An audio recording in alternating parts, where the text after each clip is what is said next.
क्या आप भी एम्स में नर्सिंग ऑफिसर बनना चाहते हैं? तो आपके लिए बहुत बड़ी अपडेट आ चुकी है। एम्स की तरफ से नर्सिंग ऑफिसर का ऑफिशियल नोटिफिकेशन जारी कर दिया गया है। इस वीडियो में ऑफिशियल पीडीएफ के एक एक महत्वपूर्ण जानकारी आसान भाषा में समझाऊंगा। मैं इस ऑफिशियल पीडीएफ से important dates, vacancy details, age limit, education qualification, application fees, exam pattern, selection process, salary और अप्लाई कैसे करते हैं, इन सभी पॉइंट को एक एक करके हम समझेंगे। अब चलते हैं ऑफिशियल पीडीएफ पर। बहुत ही अच्छी वैकेंसी निकल कर आई है all India institute of medical science new Delhi की तरफ से, जो भी नर्सिंग ऑफिसर बनना चाहते हैं, जिसका नोटिस नंबर है 103/2026। डेट है 24 जुलाई 2026 को। अब हम बात करते हैं इंपॉर्टेंट डेट्स के बारे में। इंपॉर्टेंट डेट्स ऑनलाइन रजिस्ट्रेशन कर सकते हैं 24 जुलाई 2026 को, जिसका क्लोजिंग डेट है 13 अगस्त 2026 को शाम 5 बजे तक। और जो भी बच्चे जो गवर्नमेंट जॉब में है या सेमी गवर्नमेंट में है, उनको एनओसी लाना बहुत जरूरी है, ठीक है। जिसका जमा कर सकते हैं 18 अगस्त 2026 को शाम 5 बजे तक।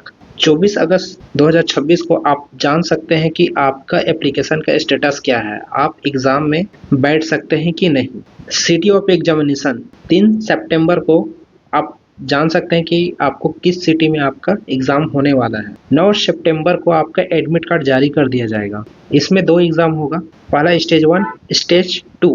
पहला एग्जाम होगा 12 सितंबर को, स्टेज 2 का 30 सितंबर को एग्जाम होगा, जिसका रिजल्ट के बारे में कुछ डिटेल नहीं दिया गया है, वो आपको ऑनलाइन चेक करते रहना होगा। अब बात करते हैं वैकेंसी की। देखिए बच्चे, इसमें वैकेंसी अलग अलग राज्य के लिए अलग अलग दिया गया है। इसमें सारा डिटेल है। जैसे एम्स अवंतीपुर, इसी तरह यहाँ टोटल 27 हॉस्पिटल है जहाँ पे नर्सिंग ऑफिसर आप बन सकते हैं। ये सारा डिटेल है, आप लोग देख लीजिएगा। सभी को अगर बताते जाऊँ तो वीडियो काफ़ी लंबा हो जाएगा। टोटल पोस्ट है 2218 पोस्ट, ठीक है।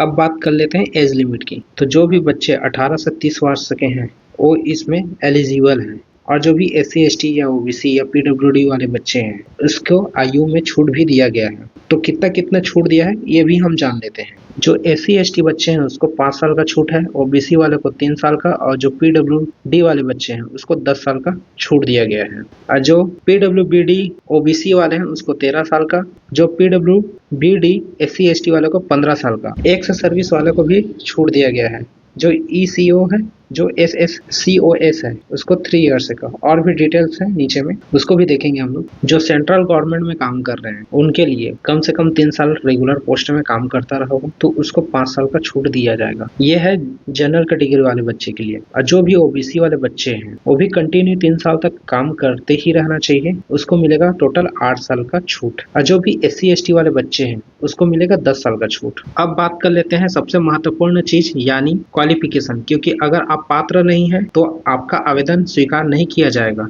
इसलिए इस हिस्से को ध्यान से समझिएगा। अगर आपने BSc ऑनर्स या BSc nursing Indian nursing council, state nursing council में रजिस्टर्ड नर्स है तो आप आवेदन कर सकते हैं। और जो बच्चे पोस्ट बेसिक BSc नर्सिंग किए हैं वो Indian nursing council, state nursing council में रजिस्टर्ड नर्स हैं तो वो भी अप्लाई कर सकते हैं। जो बच्चे JNM किए हैं उसके लिए महत्वपूर्ण शर्त दी गई है, जिसमें JNM होना पर्याप्त नहीं है। नोटिफिकेशन के अनुसार डिप्लोमा किया है उसके लिए कुछ महत्वपूर्ण शर्तें दिया गया है। ध्यान से सुनिएगा आप लोग। Indian nursing council, state nursing council में रजिस्टर्ड होना चाहिए। साथ ही साथ आपके पास 2 साल का अनुभव भी होना चाहिए, वो भी ऐसे हॉस्पिटल में जहां कम से कम 50 बेड हो। तो इस चीज का विशेष ध्यान देना JNM वाले बच्चे, क्योंकि अगर आप एक्सपीरियंस डालते हैं और अगर वो हॉस्पिटल 50 बेड का नहीं हुआ तो आप ऐसे ही निरस्त हो जाओगे। तो एक्सपीरियंस डालने से पहले अपना हॉस्पिटल का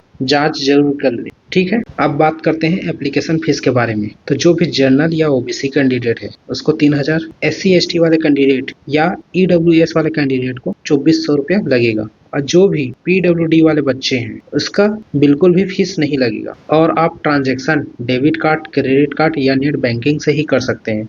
अगर कुछ गलती हुआ, ट्रांजैक्शन हो गया तो वो रिफंड नहीं होगा, साफ शब्द में लिख दिया है। तो आप फॉर्म भरते समय ध्यान देना, रिफंड नहीं होगा। और एक चीज, जो भी SC ST कैंडिडेट है अगर वो एग्जाम में बैठते हैं तो उसका फीस रिटर्न हो जाएगा। और ये एम्स का ऑफिशियल वेबसाइट है, यहाँ पे जाके आपको रजिस्ट्रेशन करना है। अब बात कर लेते हैं एग्जाम पैटर्न के बारे में। तो सबसे पहले इसमें 2 एग्जाम होने वाला है, स्टेज 1 और स्टेज 2। तो स्टेज 1 सबसे पहले क्वालिफाई करना पड़ेगा, उसके बाद स्टेज 2 में जाएगा, फिर उसके बाद फाइनल सिलेक्शन होगा। तो सबसे पहले स्टेज 1 का जो एग्जाम है वो 90 मिनट का होगा, 1.5 घंटा की एग्जाम है, जिसमें आपको 100 क्वेश्चन दिया जाएगा। टोटल 100 नंबर का होगा, मतलब प्रत्येक क्वेश्चन 1 नंबर का है, जिसमें आपको 20 क्वेश्चन जनरल नॉलेज और एप्टीट्यूड का है, साथ में 80 नंबर का क्वेश्चन आपका रिलेटेड सिलेबस से होगा। इसमें माइनस मार्किंग भी है, 1/3 माइनस मार्किंग है, और क्वेश्चन को टोटल 5 भागों में बांटा गया है। अब प्रत्येक भाग को 18 मिनट दिया गया है, जिसमें एक भाग में कम से कम 20 क्वेश्चन होंगे। तो इस चीज को ध्यान देना और अपने टाइमिंग मैनेज करना एग्जाम की तैयारी कर रहे हो तो। और जब आप स्टेज 1 पास कर जाओगे तब आप स्टेज 2 में जाओगे। अब बात करते हैं स्टेज 2 की। 180 मिनट दिया गया है, मतलब 3 घंटे का पेपर होना है, जिसमें आपको 160 क्वेश्चन सॉल्व करना है, टोटल 160 नंबर का, जिसमें प्रत्येक क्वेश्चन पे 1 नंबर है। इसमें भी 1/3 माइनस मार्किंग है। इसको 4 सेक्शन में डिवाइड किया गया है, प्रत्येक सेक्शन को 45 मिनट दिया गया है, और प्रत्येक सेक्शन में 40 क्वेश्चन होगा। सिलेक्शन प्रोसेस इसमें सबसे पहले आपको प्री दिलाना पड़ेगा, सेकंड मेंस दिलाना पड़ेगा, थर्ड में आपका डॉक्यूमेंट्स वेरिफिकेशन होगा। तो आप सभी को ओरिजिनल डॉक्यूमेंट्स तैयार कर रखना है अगर आपने प्री और मेंस एग्जाम दिला लिया तो। और आपके रैंक के अनुसार ही आपको एम्स हॉस्पिटल अलॉटमेंट होते हैं। आप जितना अच्छा नंबर लाएंगे उतना अच्छा हॉस्पिटल। अब बात करते हैं सैलरी की, जो हर उम्मीदवार जानना चाहता है। इस भर्ती में चयनित उम्मीदवार की नियुक्ति पे लेवल 7 से होगी, जिसका ग्रेड पे है 4600, जिसका बेसिक पेमेंट 44,900 होगा, जिसमें आपका टीए, डीए, एचआरए मिलाकर इन हैंड सैलरी करीबन 65,000 से 80,000 के बीच हो सकता है। ठीक है दोस्तों, मैंने इस वीडियो में ऑफिशियल पीडीएफ की हर महत्वपूर्ण जानकारी आपको आसान भाषा में समझाया।